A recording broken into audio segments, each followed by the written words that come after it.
bergabung, hari ini kita sedang membahas tema amalan penebus dosa selain istighfar dan taubat. Tadi sudah dibahas nih beberapa amalan yang bisa menjadi penebus dosa. Yang pertama tidak kencing menghadap kiblat. Kedua membaca zikir masuk pasar. Kemudian ada memandikan mayat. Terus ada memiliki dan mendidik anak wanita. Kemudian ada berjabat tangan, toleransi dan memiliki pergaulan yang benar. Dan masih banyak lagi loh jamaah. Kalau gitu aku mau mengundang Ustadz Maulana untuk kemarikan aku ada pertanyaan. Silahkan Ustadz Maulana. Ada. Ustadz, sebenarnya dengan kita menyadari bahwa kita memiliki salah, apakah itu bisa menjadi penggugur dosa, semua dosa kita? Silakan. Ilas.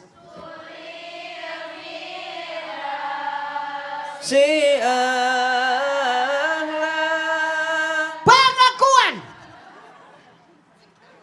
Pengakuan. Ketika seseorang mengakui Allahumma anta rabbi la ilaha illa anta. Pengakuan. La ilaha illa anta subhanaka inni kuntu minadz zalimin. Pengakuan.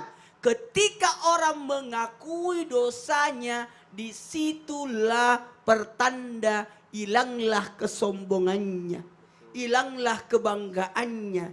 Jangan bangga dengan dosa. Barang siapa yang bangga dengan dosanya, apalagi memamerkan dosanya, berdosa secara terang-terangan, kan kalau orang berdosa kan pasti malu. Ini dengan bangga berdosa, menampakkan dosanya, hati-hati. Kalau ada yang ngikutinya, dia termasuk dapat dosanya dari orang yang mengikutinya. Hati-hati. Dan nanti akan diseret masuk ke neraka dalam keadaan menjerit-jerit. Maka akui dosa. Aku banyak dosa. Aku banyak dosa gitu ya. Itu bagus. Makanya ada doanya. Banyak sebenarnya doanya. Coba baca sama-sama. La ilaha illa anta. La ilaha illa anta. Subhanaka. Subhanaka. Inni. Kuntu. Minaz zalimin. Ketika kita pengakuan ini doanya Nabi Yunus waktu dalam perut ikan. Sehingga ketika orang mengakui dosanya, insya Allah dimudahkan. Masya Allah. Diampuni dosa. Masya Allah. Jadi Ustadz Maulana pantesan aja waktu itu aku pernah lihat ada dua orang. Ya. Mereka tuh ngomong gini, enggak aku yang salah. Enggak aku yang salah. Enggak aku yang salah. Enggak aku yang salah. Enggak, Itu aku yang mereka salah. lagi rebutan pahala atau Iya, gimana? iya, itu. Masya Allah kalau begitu. Ku sadari. Aduh, melode. Akhirnya. Boleh tepuk tangan untuk Ustadz Maulana. Terima kasih Ustadz penjelasannya. Masya Allah. Jamaah. Nah sekarang aku mau bertanya nih sama Habib Usman. Habib izin bertanya. Boleh dong, bismillah. Habib katanya banyak orang nih yang gak tahu kalau ada amalan sebelum sholat yang kalau kita amalkan ini bisa menjadi penebus dosa-dosa kita. Amalan apa itu ya Habib Masya Allah. kira-kira? Silakan Amalan penjelasannya. apa nih kira-kira Iya ya? betul, amalan apa ya Apaan kira-kira? ya? Tunggu. Oh sekarang. Apa Ustaz Maulana, Ustaz Syahab. Bismillahirrahmanirrahim. Allahumma salli ala sayyidina Muhammad wa ala ali sayyidina Muhammad. Ingat, amalan ini ketika kita lakukan adalah bentuk daripada sebuah kewajiban sebetulnya. Kenapa? Karena ini adalah amalan wudhu. Wudhunya sah, wudhunya benar, maka salatnya benar. Wudhunya salah, maka salatnya salah. Dan ketika kita selesai wudhu, kita pun berdoa. Allahumma ja'alni minat tawabina wa ja'alni minal mutatahhirin. Jadi berharap kepada Allah, oh ya Allah jadikanlah aku menjadi hambamu ya Allah.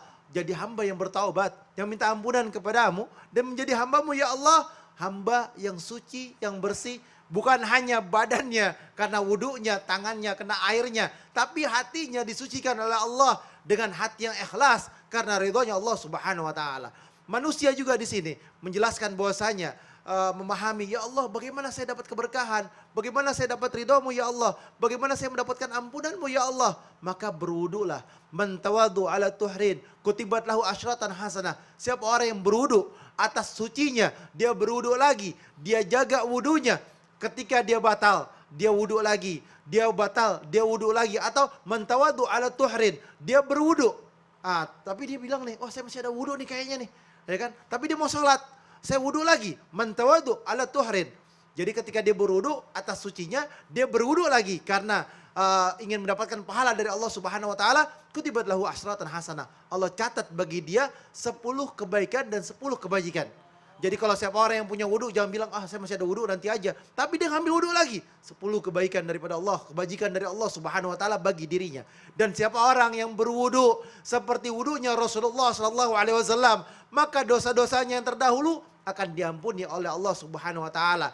Dan sedangkan solatnya, jalannya menuju masjid, jaraknya 100 meter, 200 meter adalah pahalanya bertambah terus dari Allah Subhanahu wa taala, ditambah lagi. Oleh karena itu, wudu ini bukan hal yang sepele. Tapi wudu ini adalah hal yang harus diperhatikan. Wudu ini adalah bentuk daripada Allah Subhanahu wa taala berikan kepada umatnya Nabi Muhammad sallallahu alaihi wasallam. Ditanya, apa sih yang membedakan antara umatmu dengan umat yang lainnya ya Rasulullah?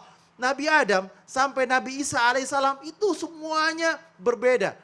Berbeda dengan siapa? Berbeda dengan umatnya Nabi Muhammad sallallahu alaihi wasallam. Rasulullah mengenali kita umatnya Rasulullah dengan wudhu kita.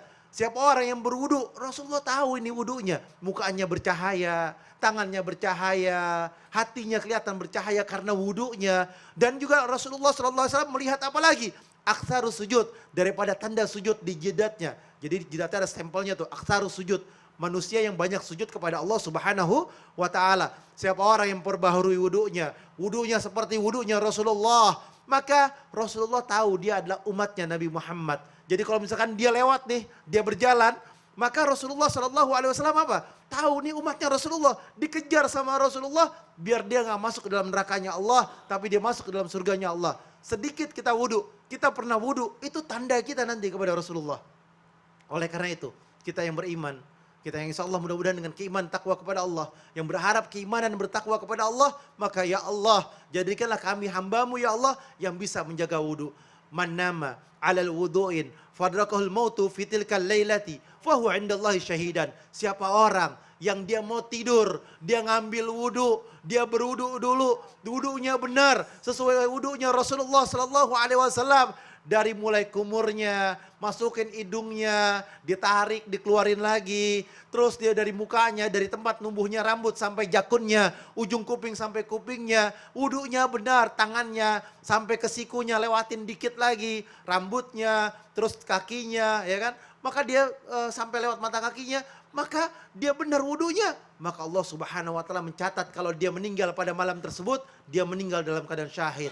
Masya Allah. Jadi kalau mau meninggal syahid, maka wudhu dulu sebelum tidur. Inilah yang insya Allah kita mendapatkan ridhonya Allah Subhanahu wa taala. Amin ya Allah ya Rabbal Alamin. Masya Allah, terima kasih Habib penjelasannya. Tepuk tangan dong untuk Habib Usman. Jadi senantiasa menjaga wudhu ya jamaah yang di rumah, ibu-ibu ya. Masya Allah. Langsung aja yuk kita masuk ke segmen Tanya Dong Ustadz. Kami semua tanya dong Ustadz. Masya Allah, ini ada pertanyaan dulu nih dari siapa nih ya? Jamaah yang di studio dulu nih. Ayo tunjuk tangan jamaah. Ayo siapa yang mau bertanya? Ibu-ibu, angkat tangannya.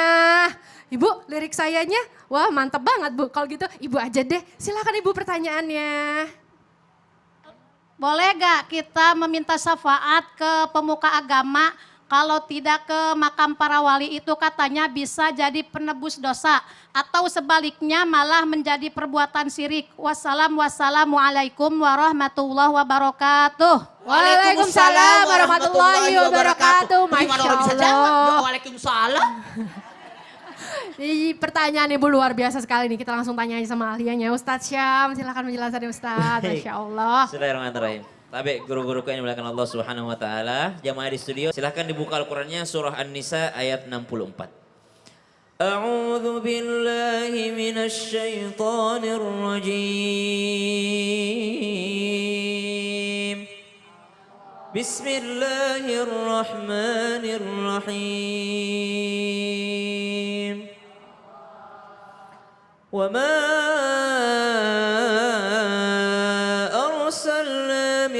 رسول إلا ليطاع بإذن الله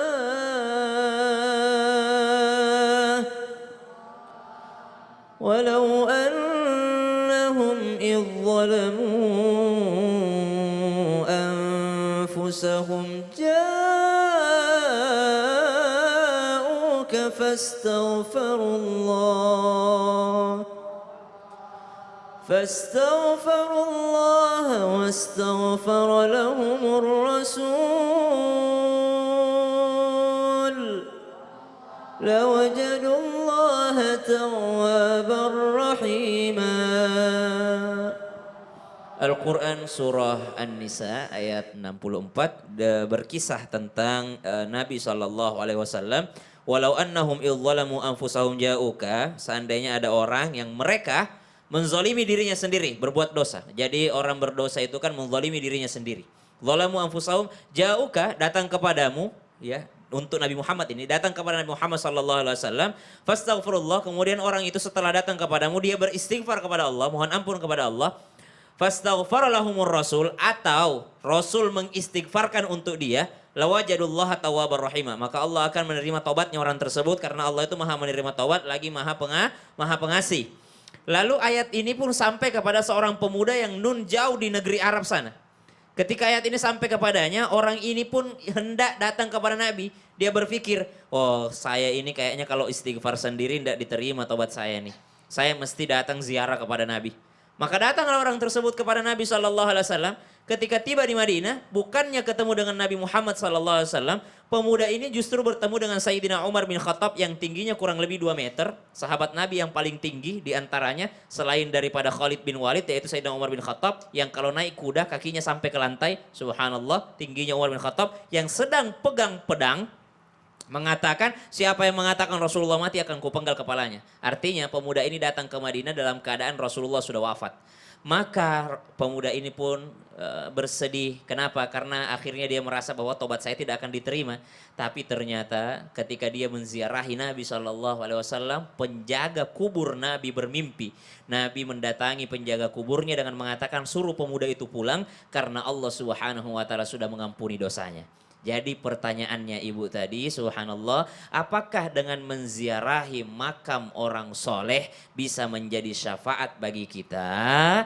Siapa? Kata Nabi SAW, an Ibni Umar radhiyallahu anhu, ada satu hadis riwayat Ibni Umar, anaknya Sayyidina Umar bin Khattab beliau mengatakan, Nabi SAW bersabda, menja'ani zaira, siapa yang datang kepadaku untuk berziarah. Kemudian la yu'ammiluhu, dia tidak ada la yu'ammiluhu hala, tidak ada sesuatu yang menjadi niatnya kecuali hanya untuk berziarah kepadaku, maka kana alayya haqqa, maka wajib bagiku untuk memberinya syafaat.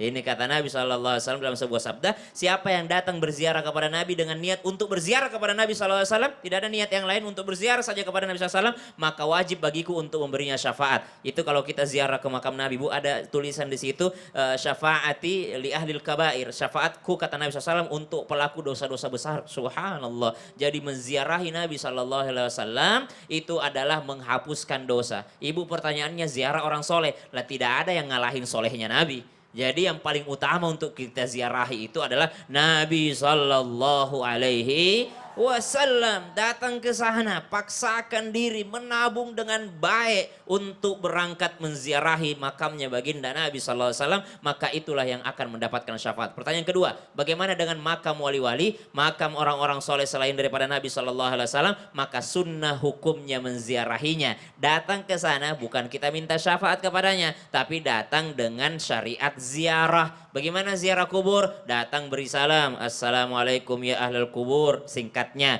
Apalagi sunnahnya? Membuka alas kaki kalau memungkinkan. Kalau tidak memungkinkan tidak usah buka alas kaki. Datang ke sana mendoakan ampunan, mendoakan keberkahan, mendoakan daripada orang yang ada di alam kuburnya. Bukan kita yang berdoa supaya kita dapat syafaat. Berdoa, ya Allah pertemukan saya dengan orang soleh ini di surga. Begitu. Masya Allah. Minta ya Allah pertemu. Tapi kalau sama Nabi SAW kita memang minta syafaat. Masya Allah. Ibu sudah cukup jelas ya. Alhamdulillah. Terima kasih banyak Sama-sama. Ustaz Syam. Penjelasannya boleh tepuk tangan dong untuk Ustaz Syam. Masya Allah. Nah jamaah masih ada nih pertanyaan dari sosial media Islam itu Indah. Dari @hamba_Allah nih. Assalamualaikum guru-guruku. Waalaikumsalam warahmatullahi wabarakatuh. Saya mau bertanya apakah bisa saya menebus dosa orang tua saya yang sudah meninggal? Apakah dosa saya langsung diterima Allah? Karena saya juga tidak tahu amalan orang tua saya semasa hidupnya. Mohon bantuannya. Langsung aja deh ya kita tanya sama ahlinya Habib Usman. Apakah doanya akan diterima? Bismillahirrahmanirrahim, jawabannya akan saya jawab tausiah, tapi ingat jangan kemana-mana. Ya, Saya Tetap di Islam itu kira indah. mau jawab Habib. Ya udah kalau gitu jangan kemana-mana ya jamaah. Tetap di Islam itu indah jamaah. Oh jamaah. Alhamdulillah.